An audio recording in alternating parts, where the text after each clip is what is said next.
मनुष्यों के पास अपनी कुछ भी शक्ति नहीं होती। इनके पास मस्तिष्क होता है। मस्तिष्क में भ्रम पलता है। भ्रमवश ही मनुष्य अपने आप को शक्तिशाली समझने लगता है। सारी शक्तियां प्रकृति के पास होती हैं। प्रकृति ही शक्ति की सृजन करती है।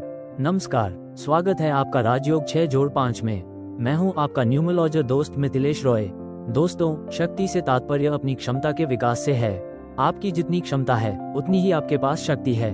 शक्ति 2 स्तर पर कार्य करती है, एक शारीरिक, दूसरा मानसिक। किसी भी व्यक्ति को अपने जीवन में सफल होने के लिए दोनों ही तरह की शक्ति की जरूरत होती है। प्रकृति शक्ति का भंडार है।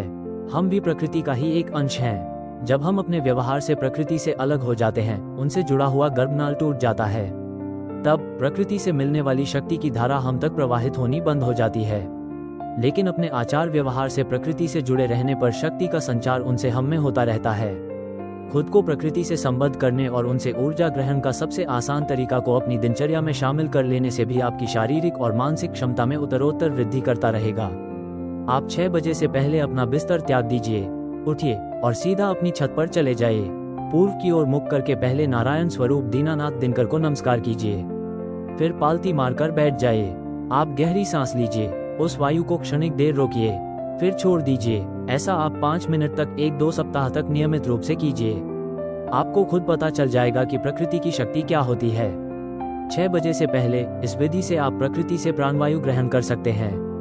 प्राणवायु आपकी जीवनी शक्ति को युवावस्था की ओर ले जाती है।